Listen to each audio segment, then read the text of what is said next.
네, 반갑습니다. 네, 소개해 주신 대로 저는 목동 양천구 목동에 있는 우리 대한교회에서 청년부를 담당하고 있는 배진호 목사입니다. 네, 귀한 이 수련회 시간에 또 불러주셔서 너무 감사하고요. 성일교회는 제가 예전에 참 이야기를 많이 들었어요. 성일교회 청년에 대해서 우리 배용희 목사님하고 같이 사역할 때에 저희 교회 여러분들의 선배죠. 선배이신 분 중에 두 분이나 저희 교회 전도사님으로 같이 계셨거든요. 성일교회 청년회에 대해서 어떠하다, 좋은 점, 나쁜 점도 조금 듣고요. 좋은 이야기들 참 많이 듣고 들으면서 참 좋은 교회다, 또 한번 가보고 싶다라는 생각을 했는데 드디어 와보게 됐습니다. 우리 또 배용희 목사님 통해서 또 여러분들 또 믿음과 신앙이 함께 자라가고 또 귀한 또 교회 공동체로 세워져 갈 수 있기를 소망합니다. 오늘이 마지막 날이죠. 오늘 마지막 날이죠. 또 어제 오신 분이 우리 박기범 목사님, 또 제가 너무 잘 아는 목사님이에요. 저랑 동기인데요. 그분 다 가지신 분이거든요. 지성과 영성과 또 외모와 모든 것을 다 가지신 분인데 그 다음날 제가 서니까 참 부담이 많이 됩니다. 참 너무 이 자리가 불편해요. 차라리 제가 먼저 왔으면 차라리 비교되지 않았을 텐데 제가 또 하필이면 또 오늘 와가지고 참 비교되지 않을까 참 많이 걱정이 되지만 또 하나님 안에서 우리가 또 말씀으로 또 은혜 받을 수 있기를 소망합니다. 오늘은 불편한 교회, 불편한 교회라는 제목으로 함께 말씀을 나누도록 하겠습니다. 여러분들 불편한 편의점이라는 책을 혹시 읽어보셨나요? 불편한 편의점. 제가 알기로는 2021년도에 출판되어서 지금까지 100만 부 이상 판매된 베스트셀러인 소설책입니다. 이 편리함을 위한 공간인 이 편의점에서 일어나는 불편한 상황과 이야기들을 담고 있는데요. 간단히 내용을 말씀드리면요, 이제 알코올성 치매를 앓고 있는 이 남자 주인공이 등장합니다. 그는 노숙자였는데요. 이 주인공이 우연한 계기로 어떠한 한 할머니를 도와주게 되고요. 그 일을 통해서 이 할머니가 운영하고 있는 그 편의점에서 야간 알바를 시작하게 됩니다. 이 사람이 이 노숙자 출신이다 보니까요, 냄새도 났을 거고요. 아무리 씻어도 냄새가 나고 또 이 알코올성 치매를 앓고 있다 보니까요, 말도 제대로 하지 못하는, 말도 덧없는 그런 사람이었습니다. 이런 남자가 이 편의점에서 일을 하니까요, 그곳에서 함께 일하는 다른 직원들이나 또 그것을 찾아오는 손님들까지도 이 편의점을 조금은 불편하게 여기기 시작합니다. 소설은요, 이러한 상황에서 일어나는 일들을 이야기하고 있는데요. 관계와 소통이 점점 단절되어 가는 지금 이 시대, 현대사회 가운데의 모습을 그 편의점이라는 작은 공간을 통해서 비유하고 있는 그런 소설입니다. 결론을 말씀드리면 처음에는 그 불편한 관계였지만 그들이 서로가 서로에게 조금씩 도움을 주기도 하고요, 또 받기도 하면서 서로의 관계가 쌓여져 가고 그 불편했던 관계가 나중에는 정말 좋은 인연의 관계가 되어진다라는 이야기입니다.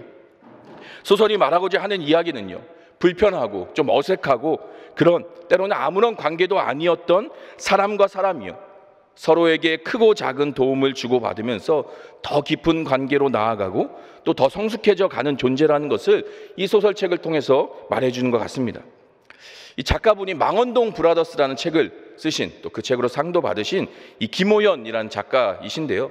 저는 이 책을 읽으면서 참 교회와 그리스도인이 어떠해야 하는가를 이 책이 말해주고 있는 것 같다라는 그런 생각을 하게 됐습니다.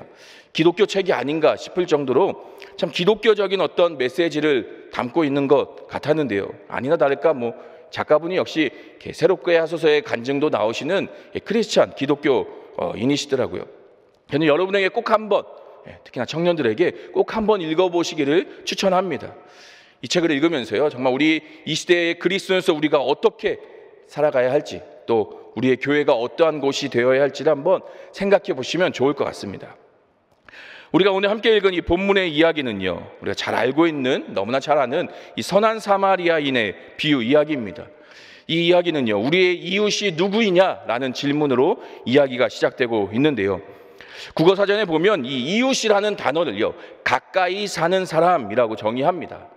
그러니까 물리적인 거리가 가까운 이를 향해서 이웃이라고 사전은 정의하고 있죠. 그러나 또 우리가 좀 더 넓은 의미로 심리적인 거리도 가까운 사람들을 우리가 이웃이라고 말하기도 합니다.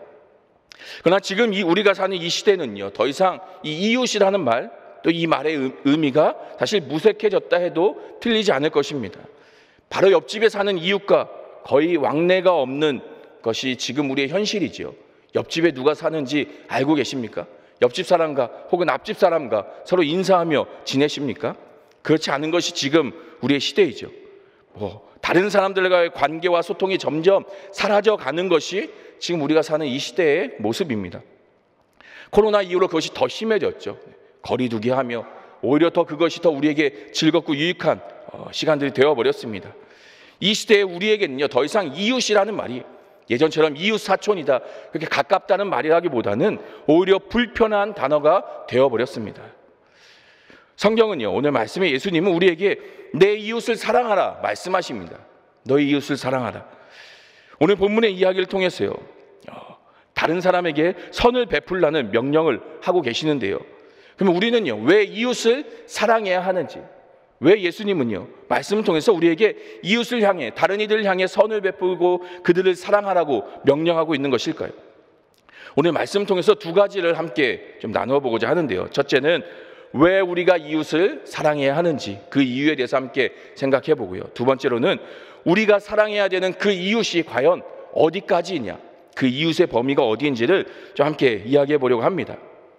자, 그러면 먼저 우리는 왜 이웃을 사랑해야 될까요? 자, 오늘 말씀에 보면요, 한 율법 교사가 예수님을 찾아와서 질문을 하고 있습니다. 이 율법 교사라는 것은요, 율법을 너무나 잘 아는 전문가, 학자라고 표현할 수 있을 것 같고요. 또 율법을 잘 아는 것뿐만이 아니라 그 율법을 잘 지키며 사는 사람이 바로 이 당시 시대의 율법 교사였습니다.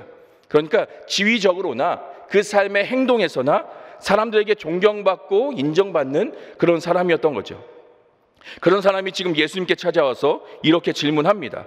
자, 25절 말씀은 제가 한번 읽겠습니다. 25절 한번 말씀을 함께 보시기 바랍니다. 어떤 율법 교사가 일어나 예수를 시험하여 이르되 선생님, 내가 무엇을 하여야 영생을 얻으리이까? 무엇을 해야 영생을 얻을 수 있습니까? 지금 이 율법 교사는 질문합니다. 자, 그런데요, 그 의도가요, 불순해요. 왜 이런 질문을 했느냐? 지금 앞에 말씀해 보면 예수를 시험하기 위해서 질문했다 말합니다. 요한복음 3장에 보면 오늘 말씀의 율법 교사와 같이 동일한 질문을 가지고 예수님을 찾아온 사람이 있습니다. 바로 니고데모이죠. 이 니고데모도요, 똑같이 예수님께 영생에 대해서 어떻게 거듭나느냐, 그것을 질문하는데요, 니고데모는요, 정말로 그 영생에 대해서, 그 구원에 대해서 정말 신앙적인 갈급함을 가지고 예수님을 찾아왔던 사람입니다. 그래서 후에는 보면 예수님의 제자가 되기도 하고요. 그런데 오늘 말씀의 이 율법 교사는요, 그러한 니고데모와 같은 어떤 갈급함이나 정말 궁금한 질문을 가지고 나온 것이 아닙니다. 사실 이 율법 교사에게는요, 자기를 자랑하고 싶은 마음이 그에게 있었습니다. 가끔 청년들 중에요, 성경의 어떤 내용이나 어떤 신학적인 질문들을 가지고 오는 친구들이 있습니다. 대개는 정말 궁금해서 목사님 이게 무엇입니까? 어떤 의미입니까? 질문을 하기도 하는데요. 가끔씩 자기가 알고 있는 것을 자랑하려고 와서 질문하는 친구들이 있습니다. 어디선가 주워 듣고는요, 내가 안다는 그것을 자랑하기 위해서, 뽐내기 위해서 목사님 찾아와서 어려운 신학적인 질문을 하는 것이죠. 또 목사님 이것을 얼마나 알고 있느냐, 목사님한테 소위 말해 간보기 위해서, 떠보기 위해서 질문을 하기도 합니다. 교회에서만이 아니라 우리가 어디에나 그런 사람 있지 않습니까? 우리 학창시절 한번 생각해 보세요.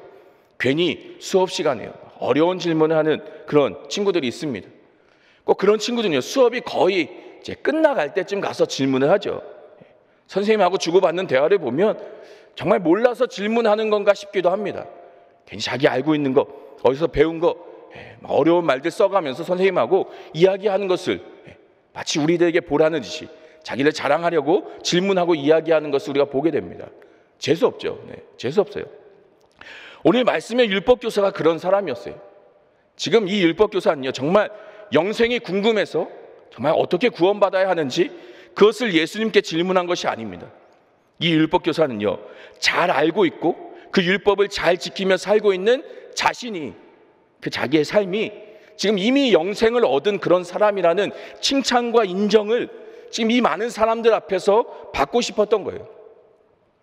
이 사람은 자신의 그 구원을 확신하고 있었고요, 그것을 확인하고 싶었던 겁니다. 이러한 율법교사의 질문에요, 예수님이 뭐라고 대답하시느냐? 26절 말씀입니다. 26절 말씀. 예수께서 이르시되 율법에 무엇이라 기록되었으며 내가 어떻게 읽느냐? 자, 영생에 대해 질문하는 이 율법교사에게요, 예수님은요 반대로 역으로 다시 그에게 질문을 하세요. 율법에 뭐라고 기록되어 있느냐? 너가 어떻게 알고 있느냐? 이에 대해 율법교사는요 또 자신 있게 이렇게 대답합니다. 자, 27절도 볼게요.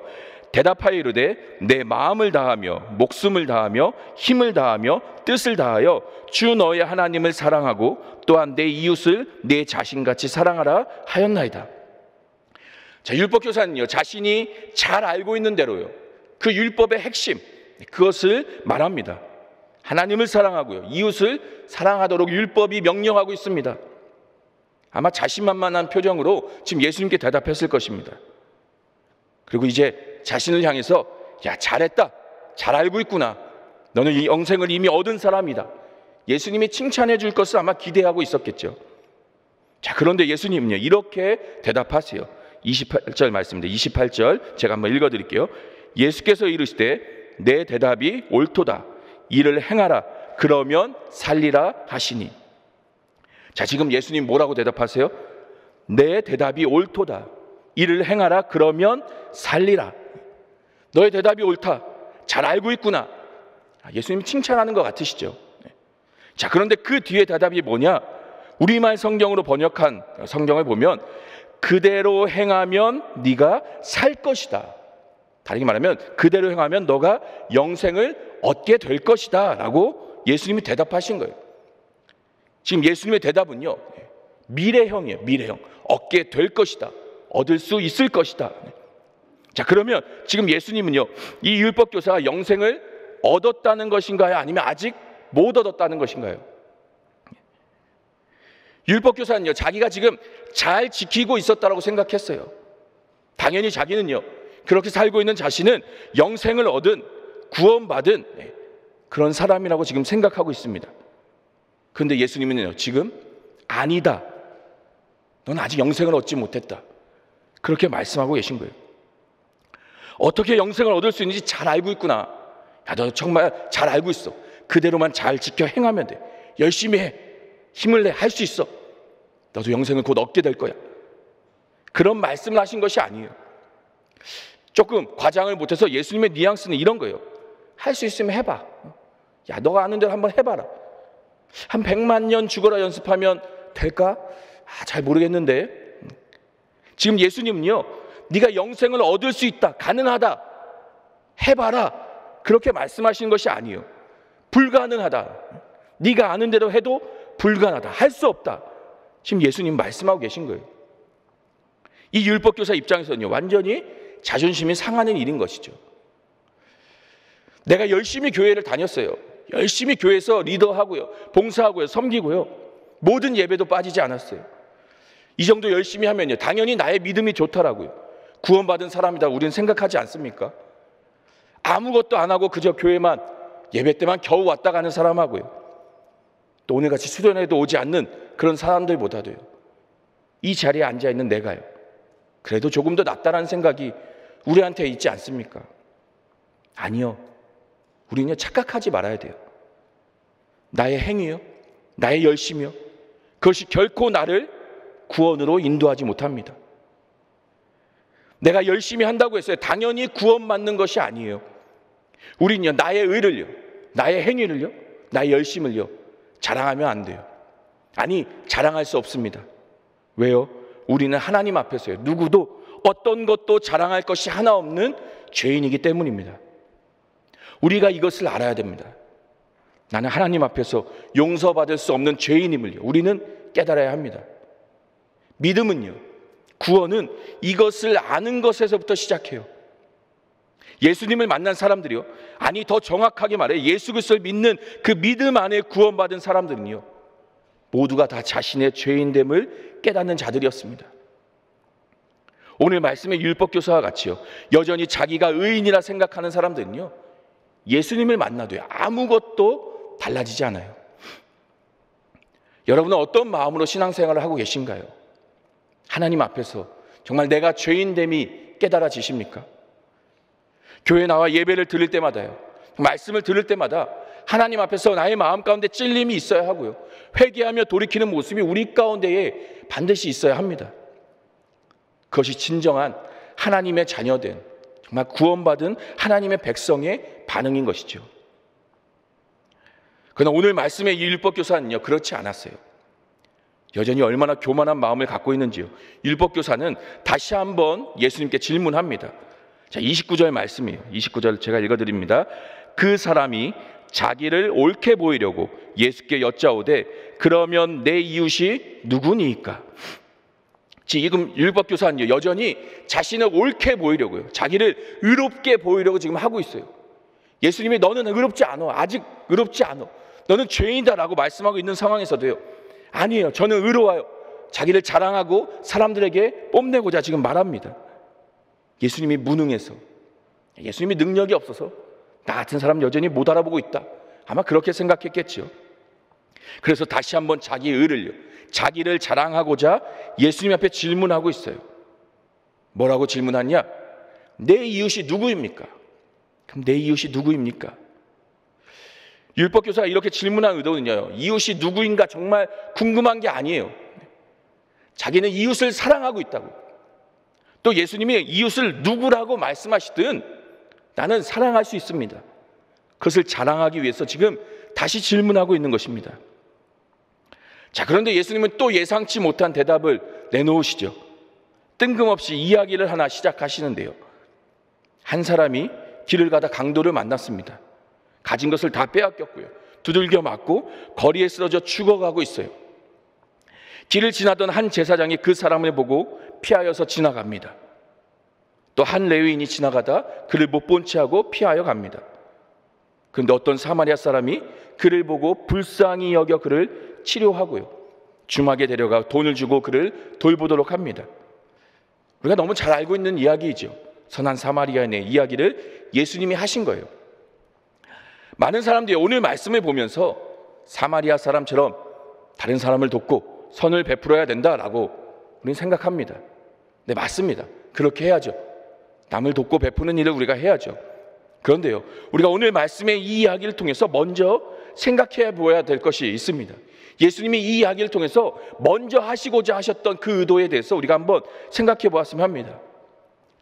이 이야기를 마치시고요, 예수님은요, 율법교사에게 던진 질문을 한번 우리가 보시길 바라요. 36절에 이렇게 예수님이 이야기를 마치시고 율법교사에게 질문하시는데요, 내 생각에는 이 세 사람 중에 누가 강도 만난 자의 이웃이 되겠느냐? 지금 예수님의 이 질문에 뭔가 이상한 것이 느껴지시나요? 자, 잘 모르시겠다면 우리 앞에서 율법교사가 했던 질문과 한번 비교해서 보시기 바랍니다. 29절에 보면요, 율법교사는 이렇게 질문했어요. 내 이웃이 누구니까? 내 이웃이 누구입니까? 율법교사가 물었단 말이에요. 그런데 그 질문에 예수님께서 선한 사마리아인의 이야기를 하셨고요, 그리고 이야기를 마치시고 예수님이 뭐라고 질문하시느냐? 누가 강도 만난 자의 이웃이 되겠느냐? 율법교사는 나의 이웃이 누구냐 물었는데요, 예수님의 대답은 강도 만난 자의 이웃이 누구냐라고 물으셨어요. 지금 이 말의 뜻이 무엇일까요? 강도 만난 자가 누구라는 거예요? 지금 율법교사라는 거예요. 율법교사, 바로 너가 지금 강도 만난 자야라고 지금 예수님은 말하고 있는 것이죠. 율법교사는요, 나의 이웃이 누구냐고요. 그러니까 내가 도와주고 내가 선을 베풀어야 될, 내가 사랑해야 될 그 이웃, 그가 누구입니까? 내가 뭔가를 해줄 수 있는 그 사람이 누구입니까? 라고 질문했어요.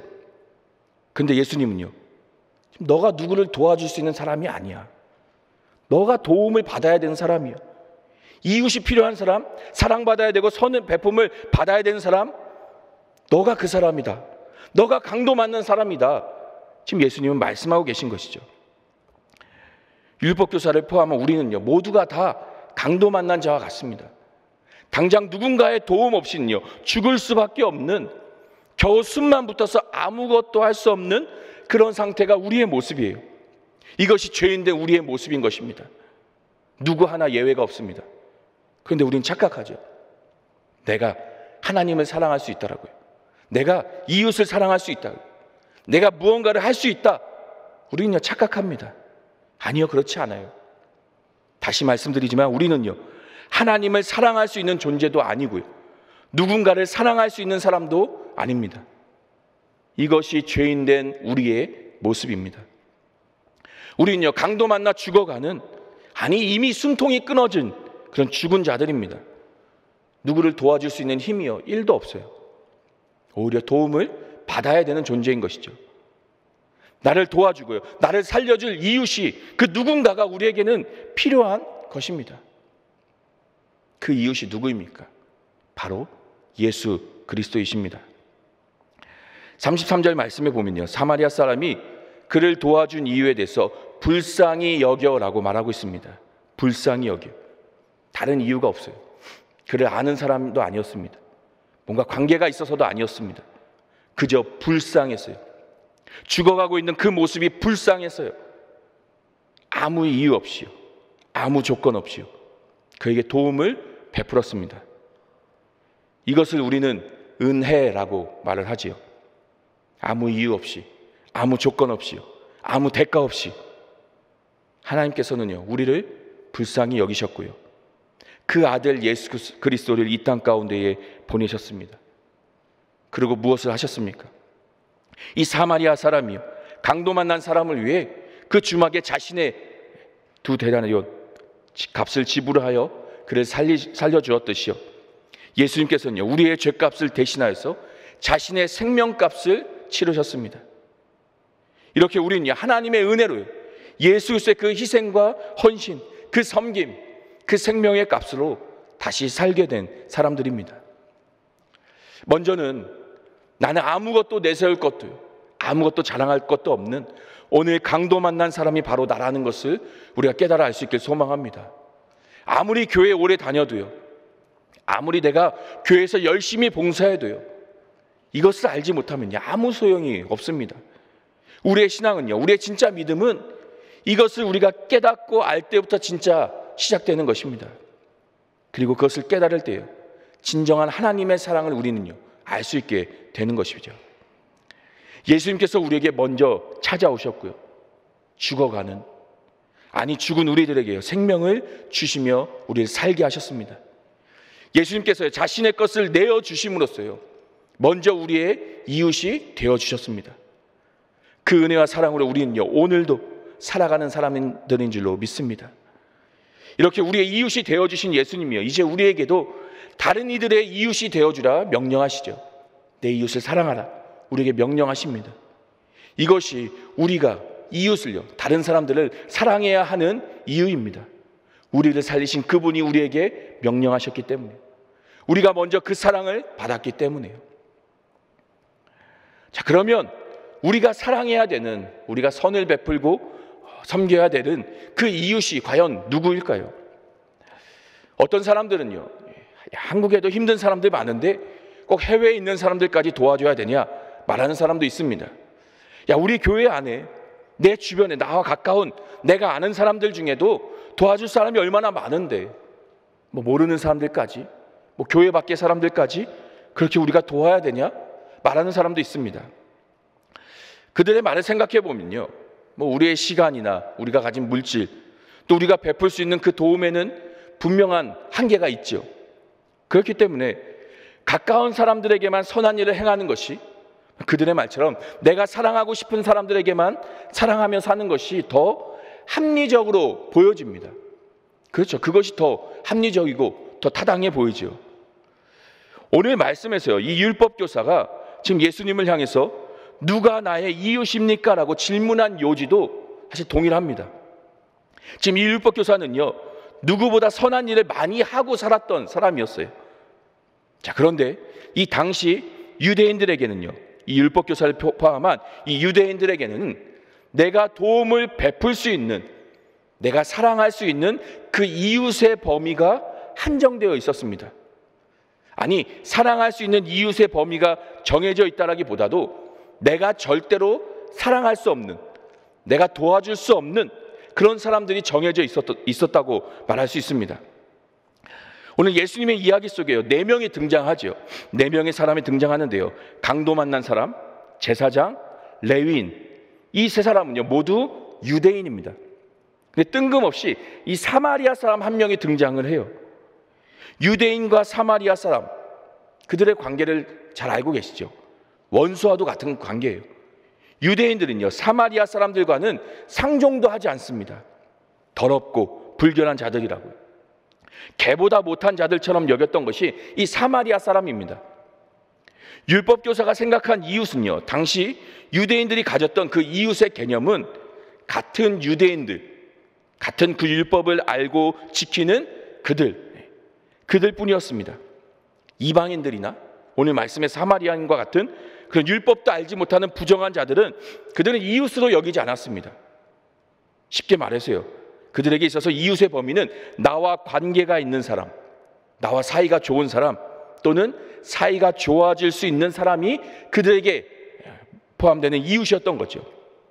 나와 맞지 않고요, 내가 싫어하고요, 내가 가까이 하고 싶지 않은 사람은요 이웃이라고 생각하지 않았습니다. 이웃이 아니기 때문에 그들을 도울 필요도 없고요, 그에게 도움을 받을 이유도 없다라고 생각한 것입니다. 그래서 율법교사는요 자신의 이웃을 사랑하고 있다라고 생각한 거죠. 나와 친하고 가까운 한 민족, 한 율법을 지키며 사는 유대인들, 그들을 향해서는 얼마든지 선을 베풀고 사랑하며 살았으니까요. 그런데 예수님은요 지금 율법교사에게 그 이웃의 범위를 정하려는 그 생각이 잘못됐다, 지금 지적하고 계신 거예요. 사마리아 사람이라도요 그와 도움을 주고 받았다면 그도 나의 이웃이 된다라고 지금 예수님은요 말씀하고 있는 것입니다. 그러니까 이웃의 범위를 정해놓고 그들에게 선을 베푸는 것이 아니라요, 내가 선을 베풀고 사랑을 베풀면 그들이 나의 이웃이 된다라는 것입니다. 다시 말하면요, 이웃의 범위가 먼저가 아니라 내가 선을 베푸는, 내가 사랑하는 그 범위가 먼저라는 것이죠. 나의 손이 닿을 수 있는, 내가 베풀 수 있는 모든 대상을 향해서 선을 베풀고 사랑함으로 그들의 이웃이 되어라, 예수님은요 명령하고 있는 것입니다. 제가 결혼할 때에 저에게 주례를 해주셨던 분이 저희 부부의 가장 가까운 게 멘토 목사님이셨는데요, 이 목사님이 저희 결혼할 때에 축의금으로 100만 원을 주셨어요. 적은 돈이 아니죠. 제가 당시에 전도사 사역을 하고 있었는데 저희 한 달 사례비보다 많은 돈이었어요. 한 달 그때 80만 원의 사례비를 받고 전도사였는데 이 100만 원을 축의금으로 받으니까요, 사실 저는 너무나 좋았거든요. 뭘 살까? 가지고 싶었던, 한창 막 사고 싶었던 카메라를 하나 살까? 아이패드를 하나 살까? 혼자 신나서 고민하고 있었는데요, 저희 아내가 그 돈을 헌금하자는 거예요. 선교헌금하자. 제정신이 아니죠. 100만 원인데 10만 원도 아니고요. 아까운 마음이 컸지만요, 신혼이니까요, 가정의 평화를 위해서 아내의 말을 따르기로 했어요. 그래, 너의 말대로 할게. 선교헌금하자. 그리고 제가 그때 작정했습니다. 가정의 재정은 절대 아내에게 맡기면 안 되겠다. 지금까지 제가 관리하고 있습니다. 어떤 선교사님께 이것을 드려야 될까, 어떻게 선교헌금을 해야 될까 고민하던 중에요, 마침 저희 교회에 오신 한 선교사님이 선교사에게 보고를 하시고 또 설교를 하시고 가셨어요. 근데 그 선교사님이 자꾸만 이렇게 생각이 나더라고요. 그래서 그 선교사님께 연락을 드리고 그 선교헌금을 이렇게 보내드렸습니다. 개인적으로 전혀 모르는, 정말 한 번도 뵌 적도 없는 그런 선교사님이셨는데요, 그냥 우연히 그날 주일날 한번 선교 보고하러 오셨다가 뵌 그분을 그때 한번, 유일하게 한번 100만 원의 선교헌금을 보내드린 거죠. 근데 그때의 인연으로요, 지금까지요, 지금 10년이 되었는데 지금까지도 그 선교사님께서 저에게 선교 편지를 보내주시고요, 저는 또 그분의 선교 편지를 받으며 위에서 기도하고 있습니다. 전혀 알지 못했던, 아무런 관계도 없었던 그 선교사님과 이웃이 되었고요, 믿음의 동역자, 기도의 동역자가 된 것이지요. 제가 앞에서 말씀드린 그 불편한 편의점, 그 소설에도 보면요, 어색하고 불편하기만 했던 그들이요, 그 소설 가운데 나오는 사람들이 함께 관계와 소통을 갖게 되고요, 또 서로를 위로하고 또 도움을 주는 사이로 그들의 변해가는 모습을 이야기하고 있습니다. 사람과 사람 사이는요, 서로에게 선을 베풀고 또 도움을 주고 사랑을 주고받게 될 때예요, 불편함을 넘어서는 가까운 사이로 그 관계가 발전하게 되는 것이지요. 우리는 자꾸만 이웃의 범위에 있어 그 한계를 정하려고 합니다. 그리고 그 한계는요, 사실 나의 기준이죠. 더 솔직히 말하면 나의 어떤 편리함, 나의 이익에 의해서 이웃의 범위를, 그 한계를 정해버리곤 합니다. 내가 정해놓은, 내가 생각하는 그 이웃에게만 우리는 손을 내밀기도 합니다. 그러나 하나님께서 원하시는 이웃의 범위는요, 그러한 한계를 넘어서는 것입니다. 예수님은요, 마태복음 5장에서 심지어 원수도 사랑하라고 말씀하시죠. 왜요? 하나님께서 그렇게 하셨기 때문입니다. 하나님께서 우리를 사랑하시면요, 우리가 사랑스럽기 때문이 아닙니다. 우리가 하나님 앞에 잘했기 때문이 결코 아닙니다. 우리는요, 하나님을 거역했던, 하나님과 원수된 자였습니다. 그런데 원수인 우리를요, 하나님께서 먼저 사랑하셨습니다. 그 아들 예수 그리스도를 내어주심으로, 그 아들 우리 가운데 보내어 주셨고요, 우리에게 먼저 찾아오셨고, 그 십자가의 희생으로, 그 생명으로 우리는요, 하나님과 다시 화목하게, 원수에서 이웃으로요, 아니 이웃을 넘어서 자녀가 되었습니다. 요한일서 4장은요, 이렇게 말하고 있습니다. 요한일서 4장 9절과 10절을 제가 함께 한번 읽어드립니다. 하나님의 사랑이 우리에게 이렇게 나타난 바 되었으니 하나님이 자기의 독생자를 세상에 보내심은 그로 말미암아 우리를 살리려 하심이라. 사랑은 여기 있으니 우리가 하나님을 사랑한 것이 아니요 하나님이 우리를 사랑하사 우리 죄를 속하기 위하여 화목제물로 그 아들을 보내셨습니다. 이것이 우리를 향하신 하나님의 사랑입니다. 우리가 하나님을 사랑해서 구원받은 것이 아니에요. 하나님이 우리를 먼저 사랑하심으로써 그 아들까지도 화목제물로 보내셨습니다. 그 은혜 안에서요, 우리는요, 구원을 얻고요, 영생을 얻게 된 것입니다. 이렇게 하나님께서요, 우리를 사랑하셨기 때문에요, 이제 우리에게 명령하세요. 이어지는 요한일서 4장 11절 말씀에 이렇게 말씀하십니다. 사랑하는 자들아, 하나님이 이같이 우리를 사랑하셨은즉 우리도 서로 사랑하는 것이 마땅하도다. 하나님이 이같이 우리를 사랑하셨은즉 우리도 서로 사랑하는 것이 마땅하도다. 하나님이 먼저 우리를 사랑하셨어요. 자기 아들까지도 내어주시는 그 선을 우리에게 베푸셨어요. 우리가 먼저 그 사랑을 받았다고요. 그 사랑을 받았고 그 사랑을 아는 사람이라면요, 우리도 서로 사랑하는 것이 마땅하도다. 우리 안에 이미 하나님께서 부어주신 그 사랑이요, 우리 안에서 풍성하게 충만하게 넘쳐 흐르기 때문에요, 우리가 다른 이들을 원수라도 사랑하는 것이 마땅하고 당연한 일이 되는 것입니다. 우리도 이제요, 예수 그리스도 안에서 원수까지라도요, 사랑하는 사람이 되어야 합니다. 이것이 우리가 선을 베풀어야 될, 우리가 사랑해야 될 이웃의 범위입니다. 그러나 여전히요, 우린 편을 가르고 나의 입맛대로만 사랑하고 또 선을 행하려고 한다면요, 그것은 여전히 하나님의 사랑을 알지 못하는 사람입니다. 나와 맞지 않는 사람도요, 사랑하세요. 물론 쉬운 일이 아니에요. 불편하죠. 그러나 예수 그리스도 안에서 그것이 가능합니다. 할 수 있어요. 교회가 그것을 훈련하는 장이고요, 우리 청년의 공동체가요, 또 여러분이 모이는 작은 그 모임들이 그것을 실천하는 자리입니다. 예수님께서 오늘 이야기의 마지막에 이렇게 말씀하세요. 가서 너도 이와 같이 하라. 하나님 우리에게 먼저 선을 베푸셨고 우리에게 생명을 주시고 이웃이 되어주셨기 때문에, 하나님 먼저 시작하셨기 때문에 우리가 받은 대로 우리도 다른 이들에게 생명을 전하고 선을 행하며 이웃이 되어주기를 하나님이 우리에게 명령하세요. 이것이 그리스도인 된 우리가요, 하나님의 자녀된 우리가 살아가야 하는 삶의 모습입니다. 물론 세상 사람들은요, 우리가 베푸는 그 선을요, 우리의 그 사랑을요, 그들은 받기만 할 수도 있어요. 아니, 아마 그들은 받기만 할 거예요. 우리 그리스도인만 손해볼 수 있습니다. 아니, 어쩌면 그들은요, 우리가 베푸는 선, 그 사랑을요, 받으려 하지도 않고요, 또 우리의 그러한 선행에, 그 사랑에 세상은 변하지 않을 수도 있어요. 그러나 그리스도인들이라도 그렇게 산다면요, 우리라도 그렇게 산다면요, 최소한 우리가 모인 교회만큼은요, 뭔가 달라지지 않을까요? 선을 베풀고 사랑을 나누고 생명을 전하는 자들이 모여 있는 곳이, 그런 교회가 이 땅에서 경험하는 천국의 모습이 아니겠습니까? 사도행전의 초대교회의 모습이 그러했죠. 가진 것을 서로 나누었고요. 서로가 서로의 필요한 것들을 채워주는 그런 공동체가 초대교회의 모습이었습니다. 하나님의 사랑 안에서 함께 모였고요. 깊은 사랑의 교제를 나누는 그런 교회가 초대교회였어요. 그들은 서로 사랑할 수 있었기 때문에, 사랑받을 만한 사람이었기 때문에 사랑했을까요?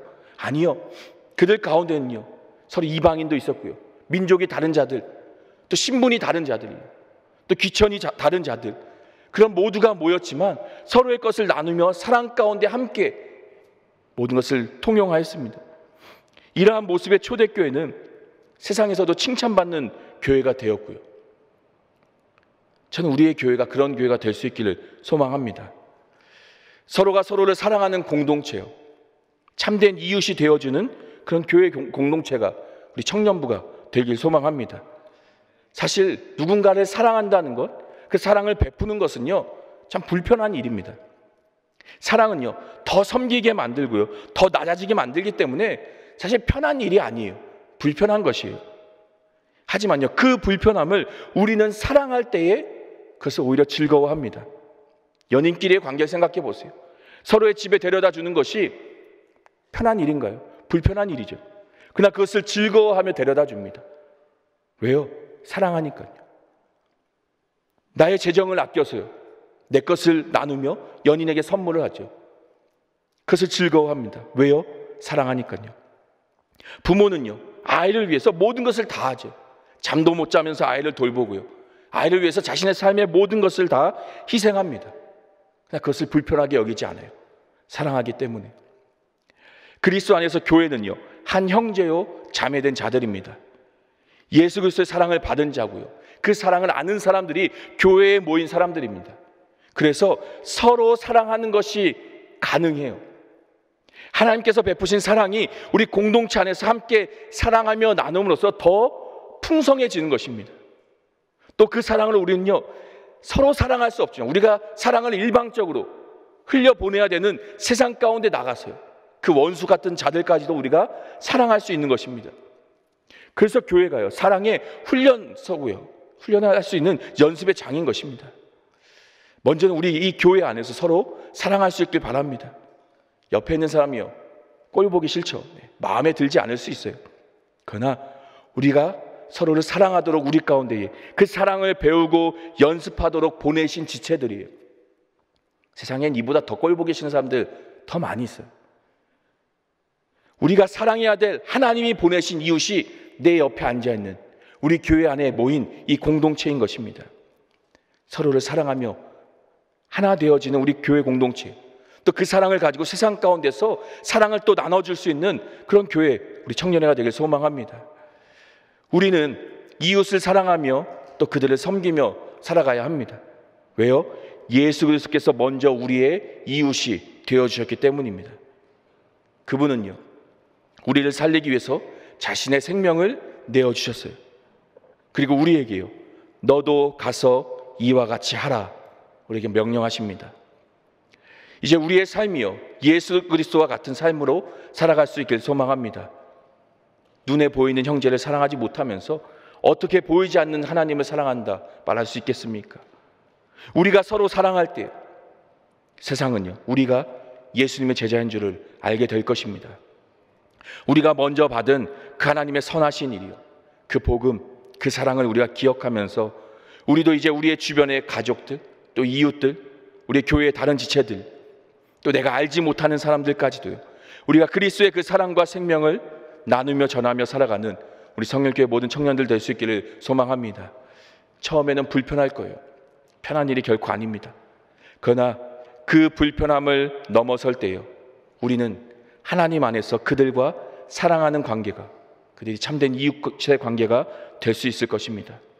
그리고 사랑 안에서요, 우리의 그 불편함은요, 오히려 기쁨이 되고요, 행복이 될 줄로 믿습니다. 우리 모두의 삶 가운데요, 그렇게 하나님의 사랑이 충만하게 차고 넘쳐 흘러갈 수 있기를, 그 사랑의 기쁨과 행복을 날마다 느끼며 살아갈 수 있는 우리 모든 성일교회 청년들 될 수 있기를 간절히 축원합니다.